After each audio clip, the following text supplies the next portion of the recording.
Informez-vous tous les jours sur votre média de référence. La crème intellectuelle de la ville d'Iziro de la province du Haut-Ouélé a pris part ce vendredi 16 août 2024 à une grande conférence débat organisée à l'université de l'Ouélé.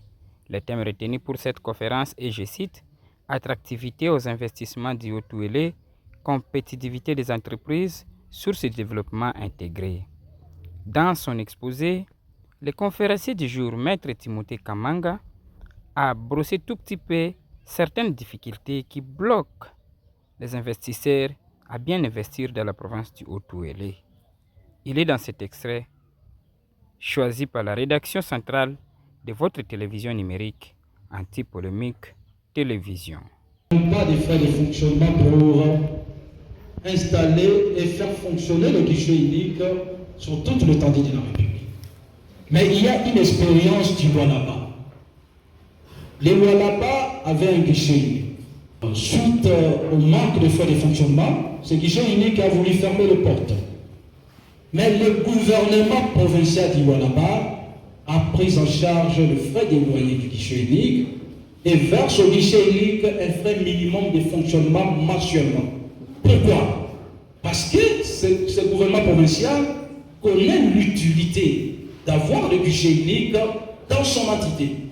Mais je me dis, le Haut-Ouélé, est-ce que nous n'avons pas besoin d'assainir le climat des affaires? Nous n'avons pas besoin du service du guichet unique. Qu'est-ce qui manque au gouvernement provincial, à la FENAPEC, de s'organiser pour trouver au guichet unique un local de fonctionnement? Et qu'est-ce qui manque au gouvernement provincial, à l'Assemblée provinciale, d'avoir une ligne de budget pour le frais de fonctionnement du guichet unique qui a une utilité salutaire dans l'assainissement du climat des affaires? Vous constaterez que nous sommes une province, comme je l'ai dit en introduction de cet exposé, qui possède un large potentiel d'opportunités. Mais le climat n'est pas assaini. Le climat des affaires n'est pas assaini. On a un proche du gouverneur qui puisse lui faire parvenir ça. Nous devons avoir le guichet unique dans la province du Haut-Ouélé.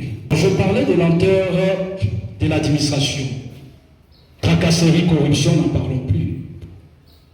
C'est chaque jour qu'on vient faire des contrôles. Et surtout, que ne soyez pas un investisseur étranger.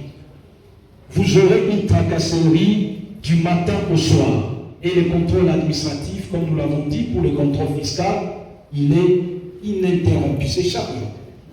Sans tenir compte des délais exigés par la loi pour passer au recouvrement. Les contrôles se font chaque jour, à chaque moment. Alors, l'autre facteur important, c'est le facteur infrastructurel. Ça, c'est le Haut-Ouélé. L'état de nos infrastructures routières. Nous n'avons pas des infrastructures maritimes, fluviales non plus, mais aériennes, portuaires, oui. Est-ce que nous avons des routes? Je les ai toujours appelées des routes saisonnières parce que quand il pleut, il n'y a pas de routes. Et quand il fait chaud, nous avons des routes. Les Haut-Ouélé n'ont pas de routes.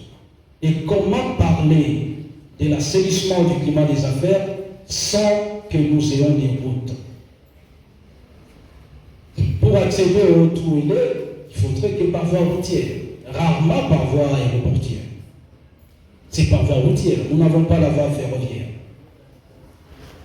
Elle est dormante depuis des années. Et c'est un grand problème, ça je vais le dire. Parce que l'entreprise des filles, je ne sais pas s'il y a un représentant ici, c'est une entreprise qui est en faillite, mais jamais déclarée. Et qui bloque les opportunités de construction et d'investissement dans toutes ces entités qu'elle continue à détenir. Une entreprise qui a plus de 30 ans d'impayement, c'est une entreprise en faillite qui devait être liquidée. Alors nous nous disons, qu'attend le gouvernement provincial du Haut-Ouélé? Qu'attendent nos élus provinciaux sénateurs pour amorcer, encourager la procédure de liquidation de l'entreprise? l'espace. Un bon nombre d'intellectuels de la ville du Zéro a pris part à cette conférence tenue par Maître Timothée Kamanga, assistant et chercheur en droit au OADA et contentieux des affaires. Nous y reviendrons.